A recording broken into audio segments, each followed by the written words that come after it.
Morning, everyone, and thank you very much for joining me. This is the morning market review with Russell Shaw. Beg your pardon. Let me start again. This is the morning market review. My name's Russell Shaw. I'm a senior market specialist at FXCM. My email address is rshaw@fxcm.com, and today is Monday, Tuesday, the 19th of July, 2022. I'm just bringing up the high risk investment warning. I'm going to keep this on screen for a few moments. Hey Katie, good morning to you. Nice to have you on the webinar as always. Thank you everyone for joining this morning. It's very much appreciated. Let's just bring up our market commentaries disclaimer. I'll keep this on screen. Hey Sam, good to have you on the webinar.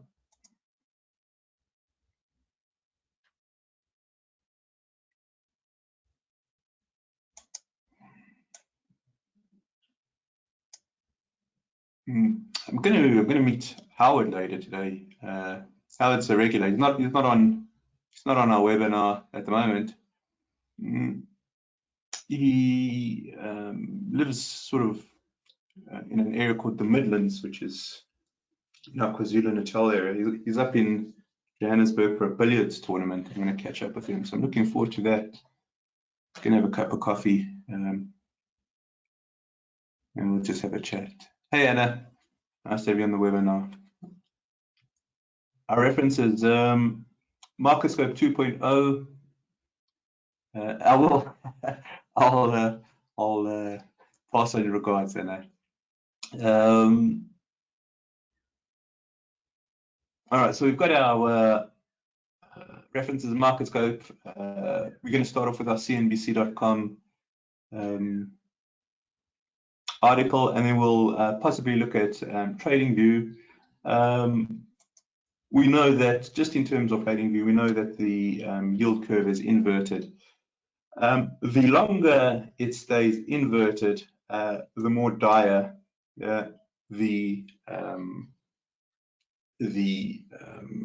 probabilities in terms of recession. So we want to keep an eye on this. This is the weekly. So we're now in our third week. So here's the first week, second week, third week, and we want to just monitor this. Let's go through to the article from CNBC just to keep on top of what we need to know for today. The headline is European stocks set to slip as relief rally falters.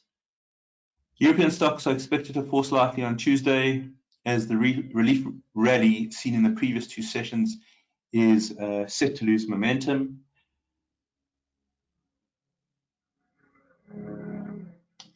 The Pan-European Stock 600 index added 0.8% by Monday's close, building on gains at the end of last week amid broadly positive global sentiment. However, several analysts have voiced skepticism about the sustainability of the rally, given the lack of fundamental drivers and persistent concerns about growth and inflation.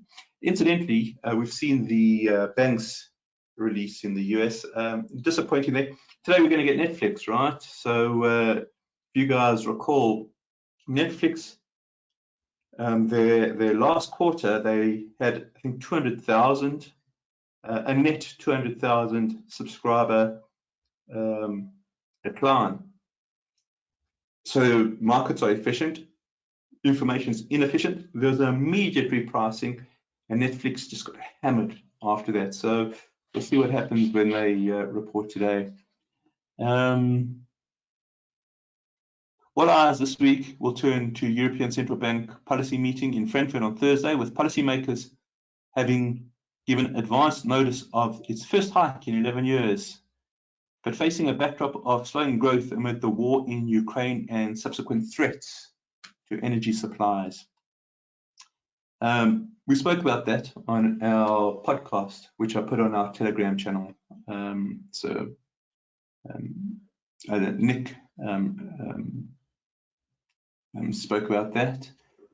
Final euro inflation print for June expected at 10 a.m. London time, along with May's construction output figures. Earnings season is also gathering steam. Novartis, Ubisoft, what else have we got here? Swedbank, Finnair, among those reporting. A few others that will come this morning.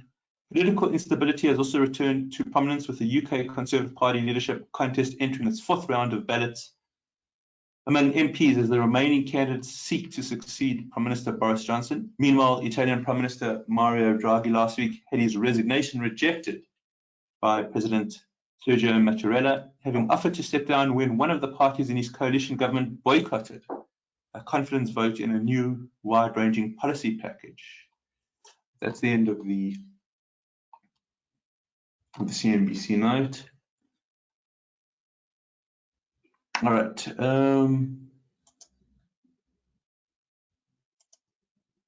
What we can do is just get a snapshot of the markets. I'll just bring up our baseline. We'll have just a quick snapshot here. All right, so this black line here, that's the baseline from Ishimoku. I'm just using it as some sort of determinant for trend. Here's the US dollar in the top left corner, actually coming down quite noticeably on the 4 hour. These are all 4 hours, right? So if dollar's coming down, euro's moving up, pound's moving up, Aussie's moving up. You can see US coming down against Canadian. This is Bitcoin moving up. Swissy, US dollar declining against the Swissy. Japan just this is an odd pairing, mainly because there's a ton of currency manipulation there from Bank of Japan side. So we just, I think, need to look at this slightly differently. This is the DAX moving sideways, by and large. S&P moving sideways, by and large. Oil up, gold down. All right, let's pop this down. Let's bring up the dollar. Let's start off with the dollar, because I think that it's becoming very interesting. So we are looking at the weekly dollar chart, and it's clearly been the safe haven of preference. Nothing we haven't mentioned before. What has sort of had me a little sort of flummoxed is this RSI being overbought. Not quite sure how that ties in with the current underlying fundamentals. And what seems to be happening in terms of the fundamentals is that there seems to be a movement away from an aggressive Fed. For instance, there was a very brief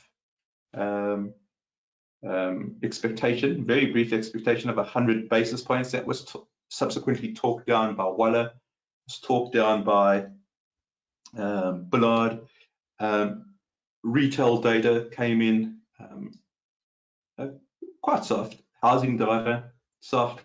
So 75 basis points seems to be the sort of the price that the market expects, and perhaps some sort of, I guess, pullback in terms of the overbought on the dollar side.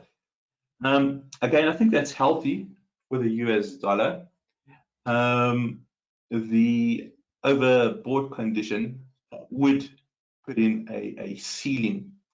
Where that ceiling is, nobody would know, but the point is that the RSI follows the Pareto principle, 80-20, right? So 20% of the time it's in the excess positions. So if that means 20% it's either above 80 or below 20, then 80% of the time it's between 20 and 80. So there has to be some sort of reversion there. And if that's the case, then this overbought condition needs to clear, and it looks like it's clearing. So I think that's the technical view of what is going on.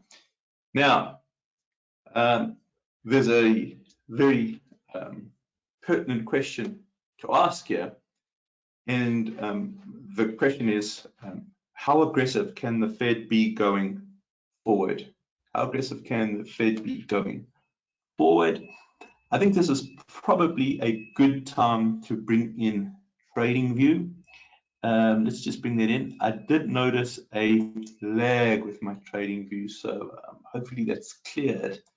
I want to go through to the Fed funds futures, that's ZQ, okay? I want to go through to the December contract, so you just click on this little drop down here. You'll find the December contract over here. You want to click on that, okay? And what we have here is 96.55, which in of itself is meaningless. Okay, so what we want to do is we want to do 100. 100 is the base. Okay, 100 is your base here. Okay, you want to take 100 and you want to subtract 96.55. So we will do that, and we come out with 3.45. Okay, what is that telling us? It's telling us that the market, according to the Fed funds futures, is pricing in a Fed funds rate of 3.45% by December. That's what it's telling us. So that gives us something to work with. Okay, gives us something to work with in dollar analysis here. What does it give us to work with? And TradingView lagging. Okay, so what we can do is we can monitor 3.45. If we drop going in towards the end of the year, that means pressure on the Fed funds rate coming down. That's probably dollar negative. It's probably dollar negative. Okay, but if we see that it's creeping higher, okay, then we would expect dollar support. Okay, so we'll just put in as a base here 3.45. We can monitor this over time. So as the economics comes out, as we see how the economic series develop, how's the Fed funds futures going to react? And I would posit that if we get a movement higher, that means that the dollar is likely being supported. And if we get a movement lower, then I would say dollar would adjust to the downside. That brings us back to this guy over here. So we've got two levels that we're looking at this. The first level that we're looking at, okay, is the technical level. Technical level seems to be normalizing from an overbought. So I think that is perfectly acceptable, and I think it's healthy. Now we want to see, does it stay above 50 or does it start moving below 50? And that's going to tie in very closely with the way the Fed funds future is going to move. Okay, so this is another tool we can add to the toolbox, right? ZQ, and then you'll just find the December contract in the drop down. Okay, is there a divergence? So the answer to your question, of course, is yes. Okay, I'm assuming this is what you're looking at, KD. You're looking at that divergence there, something like that, right? So the answer to your question is obviously yes. But the question is, what does that mean? And that's a lot more difficult to gauge. What does it mean? So let me bring up our Microsoft Paint.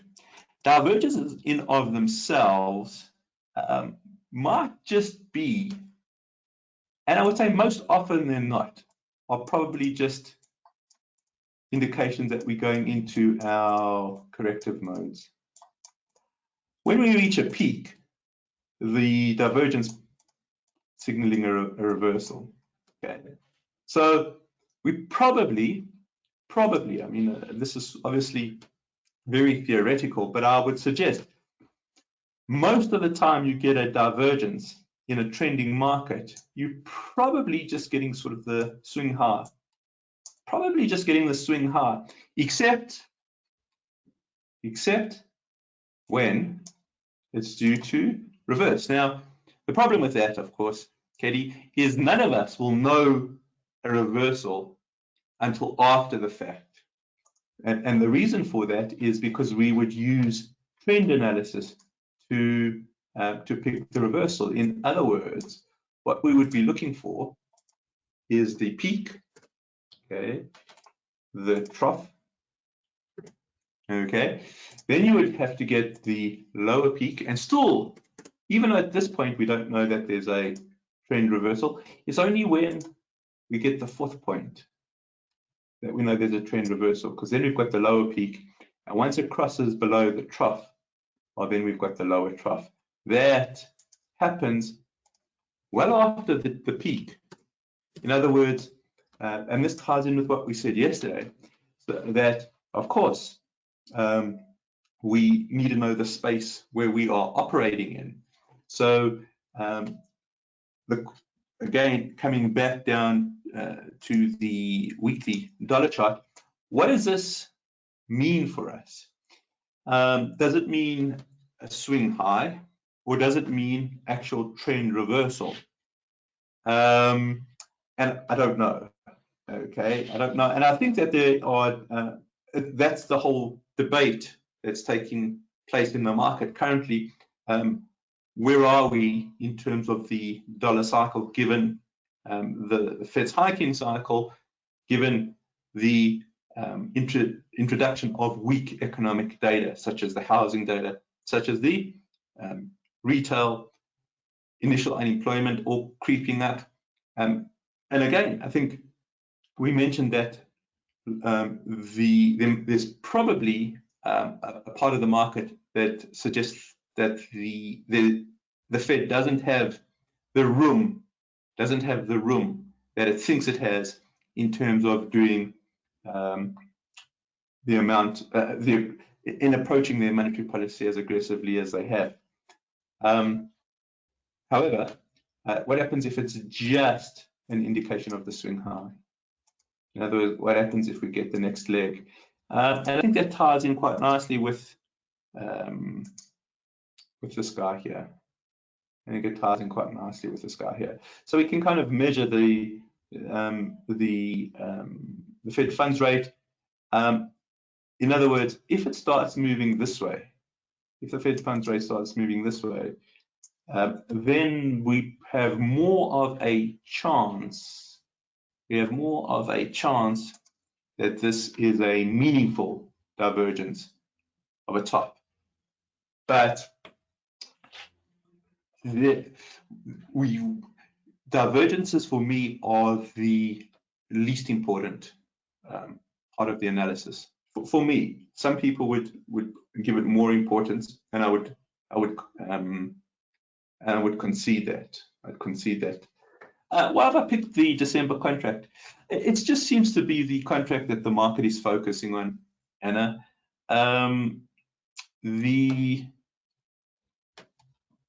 Let's just go back there.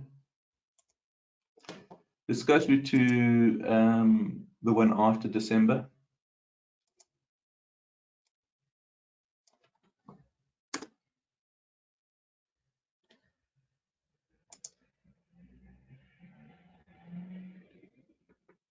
Let's see what Jan says. And Jan's got us at 100 minus 96.495, 350. Let's just take the one after that.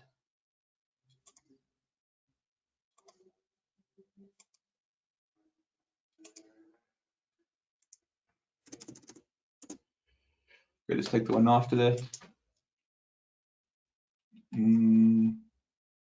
Let's take February.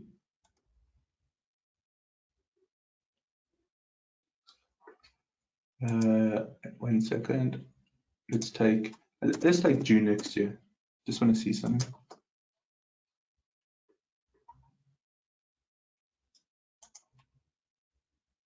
There we go. Okay, so here we've got 96.65. Okay, remember our base for December, 3.45. So 100 minus 95.92. We're still moving down. At some stage, you're going to get what's called the terminal rate. So you'll get sort of the turning point. That's interesting.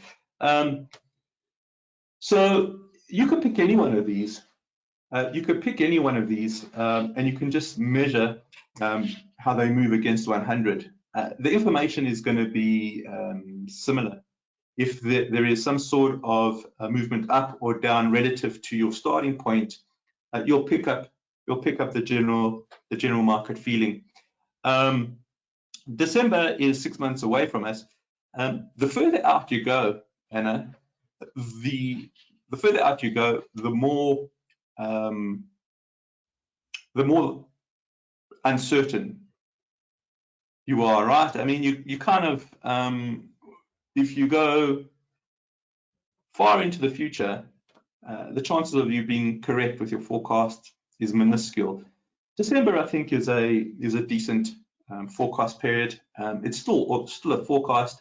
It's just the one that the market tends to focus on. But you would need to just choose one period you're comfortable with and just monitor it for movements up or down. So I'm not sure if that's an answer, but so the reason that I'm choosing December is just the one the market tends to focus on. All right. All right. Let us go back here. What was I? What was that? Okay. So what I just want to tie back. I don't think that the divergence here is necessarily the strongest signal to take away from here. Yeah, it certainly can be the top, KD, but it might not be. So we would need to follow other tools anyway. So let's just say it is the top. Well, we would get some sort of trend direction here. We'd get a movement from zone 1 through to zone 3. We would pick it up. But I think across below 50, that makes all of the difference, in my opinion. So if we kind of pull back, but we stay above 50, then of course we've got this probably as a correction. So what I'm saying is you're quite correct. I'm not sure I would, talking personally, but I'll tell you where I think divergences would be extremely potent. Not necessarily on the RSI, but I think on the stochastic. And not divergences that diverge from the primary trend, but rather divergences in favor of the primary trend. So if we get a positive divergence on the stochastic, okay, and the primary trend is up, but we're kind of in the midst of a correction. Yeah, I hope that's making sense. If we assume that the primary trend is up, but we're in the midst of a pullback and we're getting a stochastic that's diverging, that I think is a terrific signal, because this is a momentum. This is pure momentum, right? And then we're getting, I think, something more meaningful. In other words, it will help with the timing, because we'll be able to get involved with the primary trend, not bet against it. Does that make sense? I hope that I sort of explained that. I'm not sure I explained that properly, but nevertheless, so that's where I think a divergence would be more useful. But yes, there is a divergence here. All right, going just through to the dollar here, it's pulling back. Okay, so we can see that the dollar strength is pulling back on the daily chart. Now let's just tie the daily in with the weekly. Okay, we want to just do the top down. So there is an overbought condition that seems to be normalizing here. Again, just tying it in with KD's divergence. We may have a dollar top on our hands. That is a real possibility. It's telling us that the aggressiveness like the most aggressive part of the aggressive monetary policy, that's behind us. That's what it would be telling us.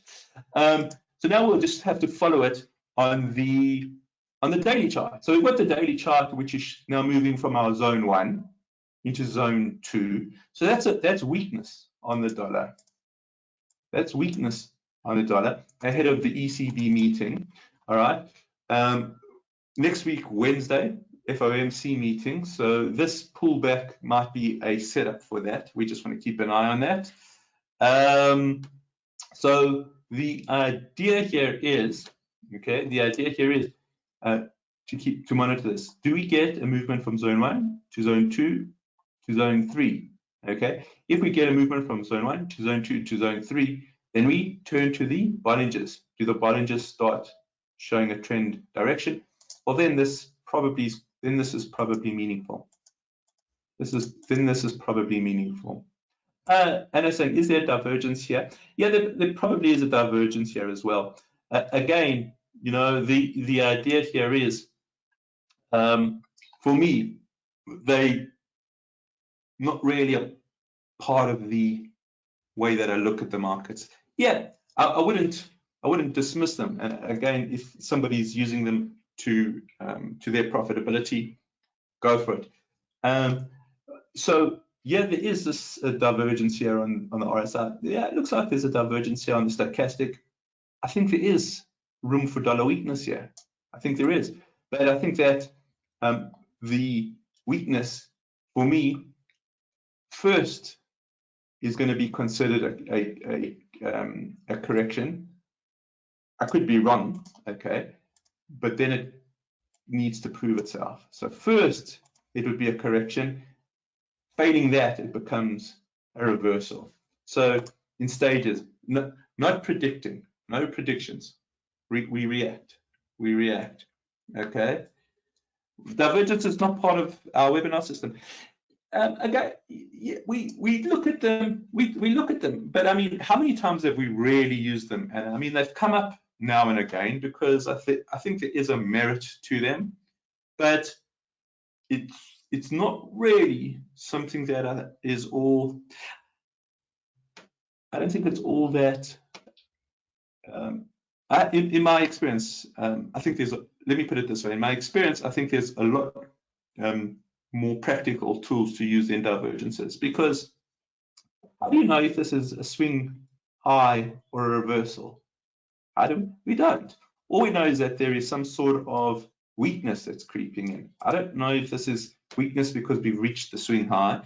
I don't know if it's weakness because we've hit the reversal. All I know is that there's weakness. So I'll react on that. But I'm not going to make the prediction. I'm not going to make the prediction. What I know is that does that make sense? So yeah, I mean, you know, again, if somebody's using a divergence, go for it. As long as you're profitable on your account, there's very little to argue against, because it works for you. But distinctly, you know, when I did my course through the Australian Technical Analysts Association, and we're going back 20 years, there's a different course now. The course, the ATAA's course is now, it's the same course as the Society of Technical Analysts, which is the UK body. But the original course was very particular in saying, if you see a divergence, it could be a reversal, but it could be a swing high. So that's kind of the sort of confusion when it comes to divergences. I hope that sort of clears it up. In other words, what have we got here? I have absolutely no idea if it's a reversal, okay? But I will know if it's a reversal as time progresses. Does that make sense? I don't want to say anything more about it. Just to say that, you know, yes, there's certainly a divergence there. Yes, I think there is weakness coming in. Is it a reversal? No idea. Absolutely no idea. But we'll watch the Fed funds rate. That's going to help us a lot. That will help us a lot. And this, in hindsight, may turn out to be that reversal. It definitely could. Okay, but if you go back, if you had to go back, you'll find divergences where they've just been swing. You'll find divergences where they've just been swing highs. Here's one.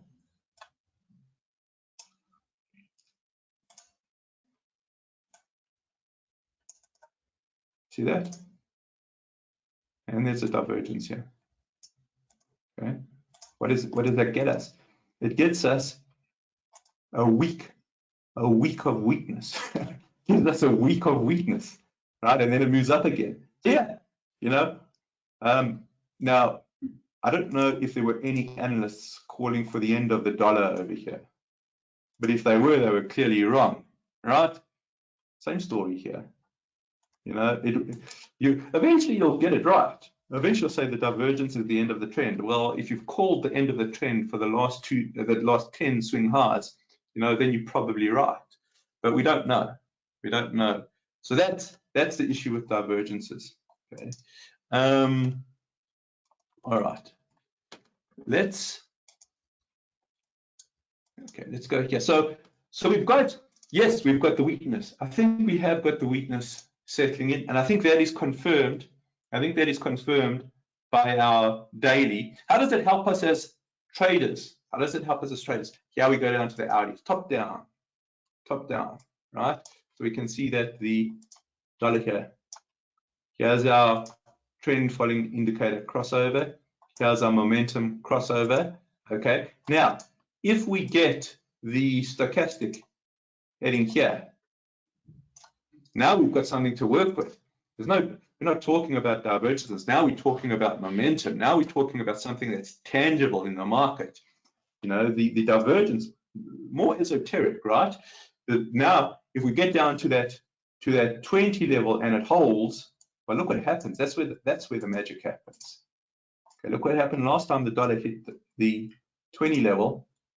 Then whoever was short dollar, they got the swing. Why did they get the swing? Not because of any thing else except that the momentum. They're trading with the momentum, and that's what we're trying to do. We're trying to be practical here. So the idea is, what have I done? Pressed the wrong thing.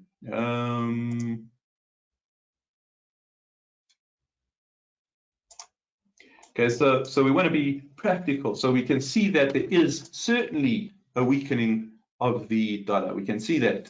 We can see that it's crossing over from zone 1. That's the bullish zone. We can see that it's moving into zone 2. That's a relative weakness, isn't it?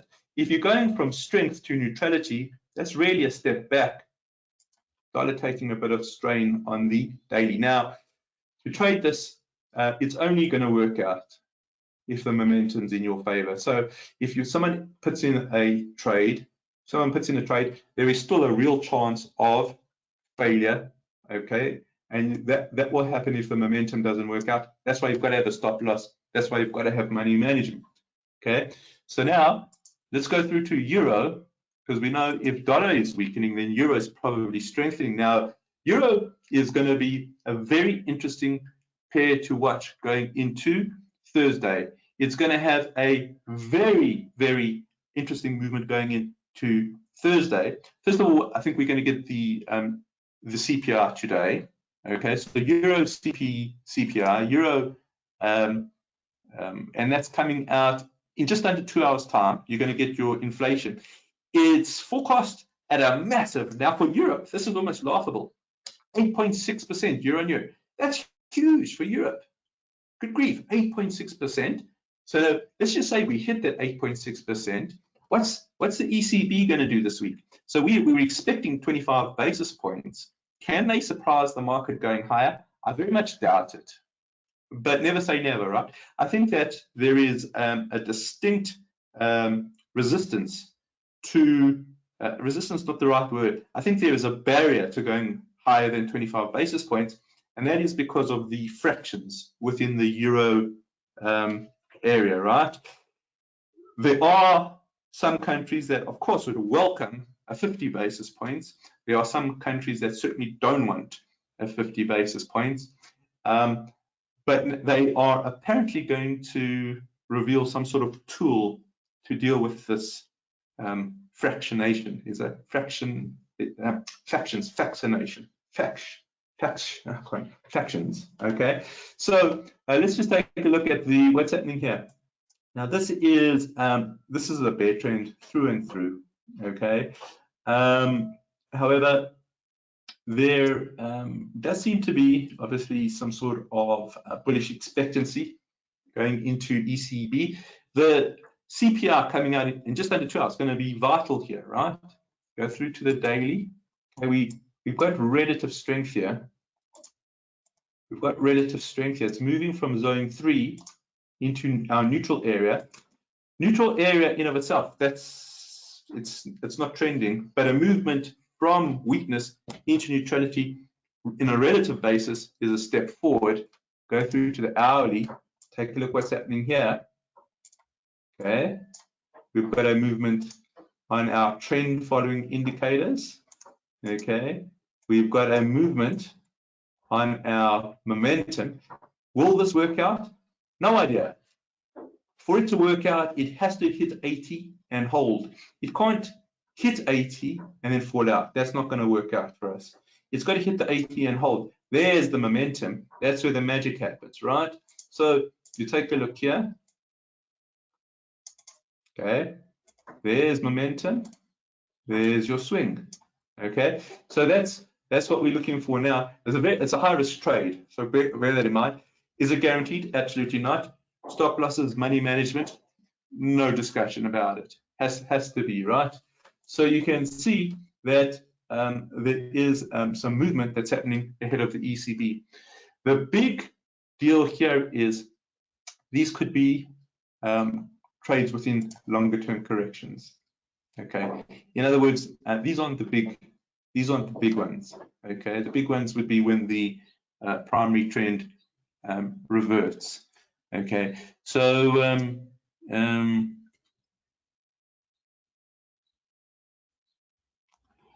and this is what the 75 basis point priced in 100 basis points would make a difference. Yeah, I think so. The markets would you get 100 basis points on the 27th, it's going to cause chaos. Yeah. If you wait until 80, have you missed the moment? Have you? Have you really? Not at all. The moment's only just begun. Okay, not at all. All right, not at all. She's just begun. Okay, so and if 80 is too, by the way, 80 is just what I look at. If you want to be more aggressive, set it at 70, set it at 75, you know, but understand, you know, that it's got to hang out in the upper quintiles or the lower quintiles for the swing to take place. So it's all about the momentum. By the way, you don't have to wait either. Okay, what we're saying is that we've got triggers. Okay, we've got the triggers. So the trigger 1, trigger 2. So if you're using the triggers to enter, fair enough, but you're not going to make any cash until the momentum catches. And if the momentum doesn't catch, it's going to reverse.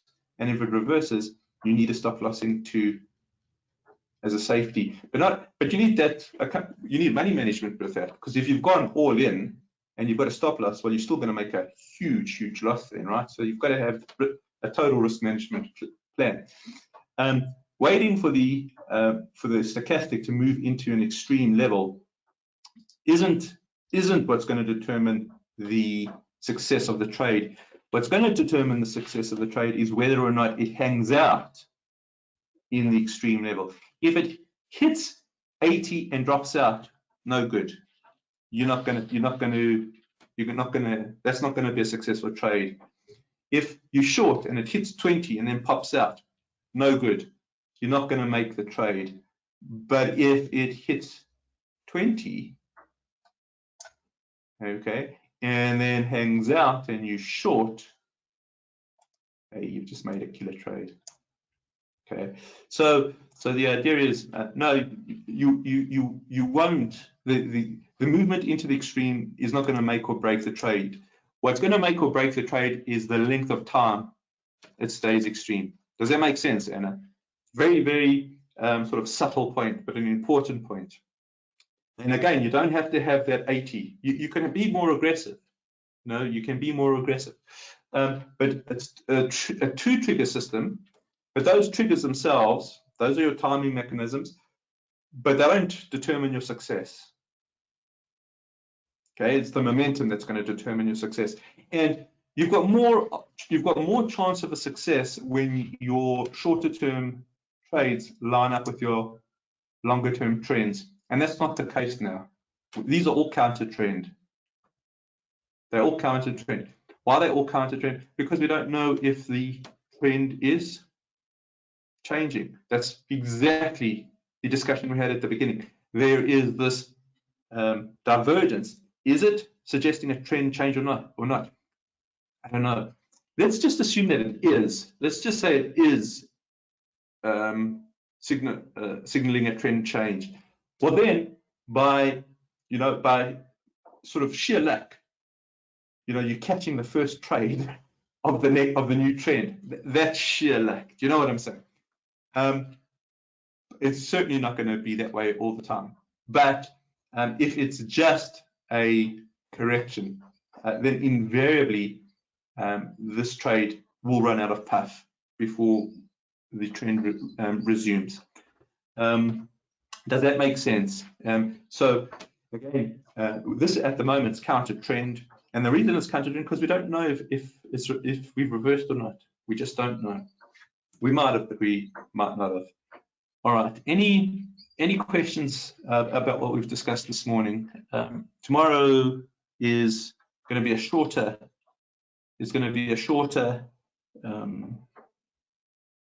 Morning market review because we're going to do the crypto minute. Crypto is looking quite interesting at the moment.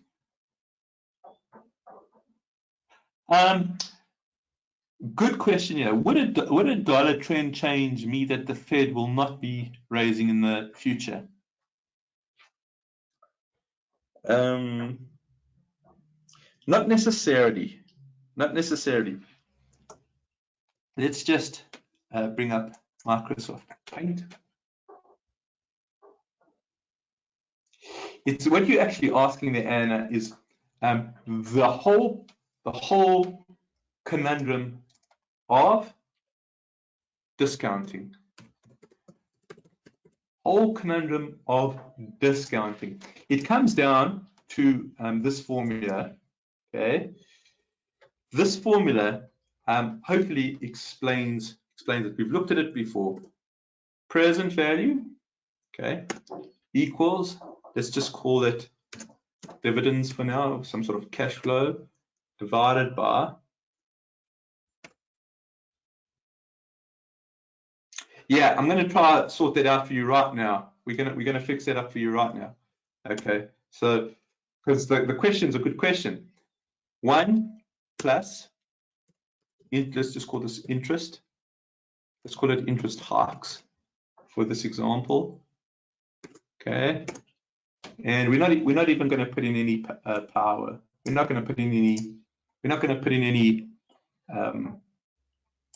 any time periods. All right. Now, what happens is that the market's always going to be forward-looking. Always going to be forward-looking.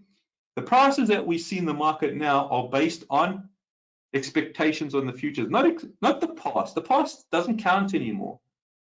Okay.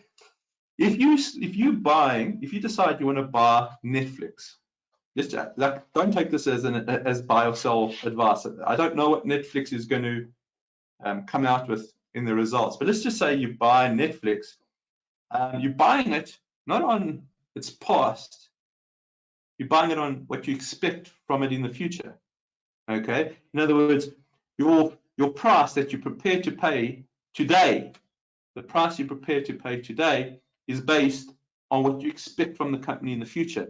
It would be ludicrous to buy something based on its past history because that's over. You're only buying it because of what's happening in the future. Now, let's just say you buy Netflix and you expect terrific things from Netflix. It releases its results and it delivers everything you expect and more, price will discount that information, reprice, and will start forming future expectations based on that guidance. If you buy Netflix today and whatever you expected, it delivered exactly the opposite, okay? The market's going to reprice that based on future expectations, and they're probably going to be dismal expectations. Similarly, when we're talking about the dollar, it's priced right now based on future expectations. Right now, it's based on future expectations. And as the market kind of starts changing its future expectations built around interest rates or based on cash flows, depending if this could be any sort of cash flow. So it could be, let's say, a US Treasury or something, right? But what happens is it's all based on future cash flows. It's all based on future expectations. You ask me, why did we look at the December? Why did we look at the December? Because it's future expectations. If we go back to that December contract and it's dropped from 3.45 to 3.25, this formula has to rediscount. How's it going to? Where's the adjustment going to take place? In prices, the present value. So prices, so the dollar, okay, can still decrease. But if the current price of the dollar is based on 3.45 and all of a sudden we're now expecting 3.25, that's probably going to cause a decrease, a decline in the dollar, even though interest rates will still increase. So it's based on current pricing relative to expectations, and then pricing changes as future expectations change. Does that make sense?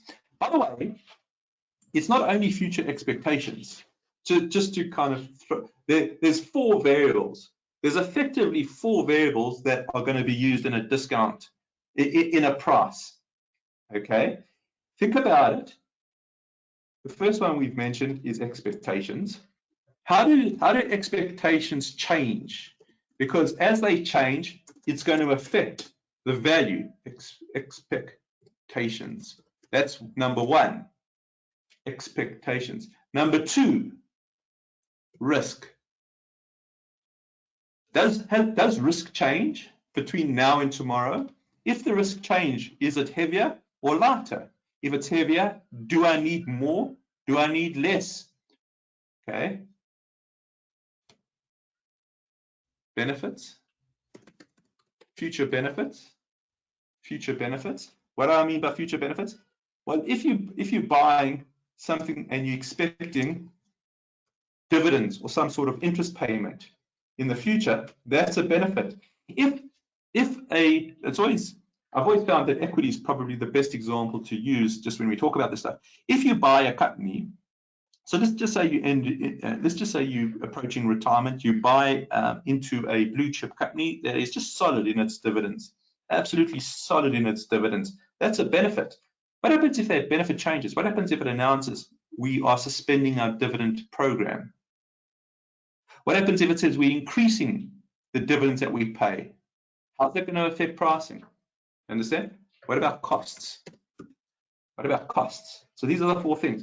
So now, what is the costs of holding? Let's say that you have, let's talk about currencies again. Let's say you are in Japan, you're not getting any interest in Japan, or you're getting relatively low interest, okay? You borrow money in Japanese yen, you switch it to US dollars, okay? What happens if your costs increase for holding Japanese yen? How does that factor into your present value?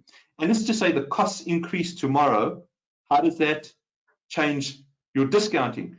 The present value is continually changing by what we call a discounting mechanism, okay, based on these 4 values, based on expectations, risk, benefits, and costs. As soon as one of these things change, present value will change to adjust for the new expectation, for the new risk, for the new benefit, for the new cost. So the expectations were 100 basis points. Then it was 75. That caused an adjustment. Okay.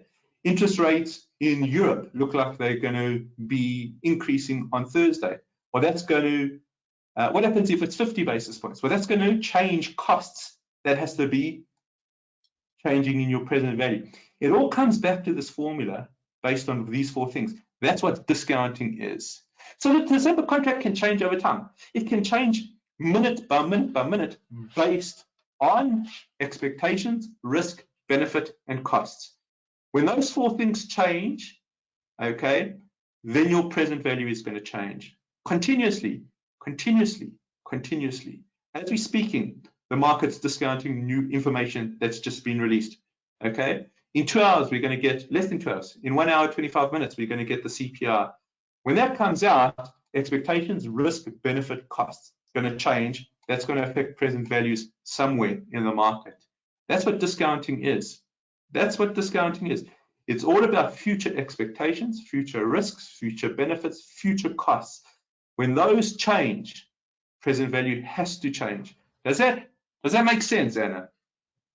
Very important.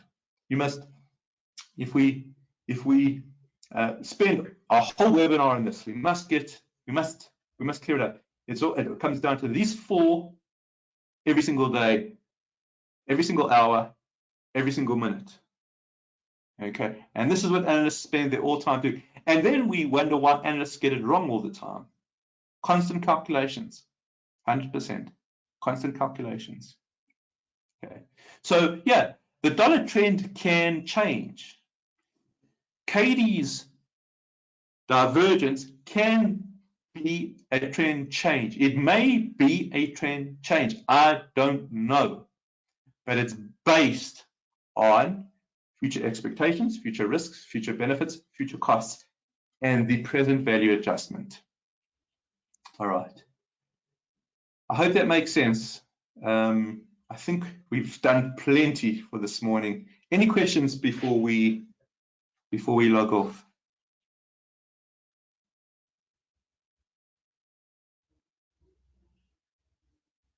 What we've done this morning is more important than you will imagine.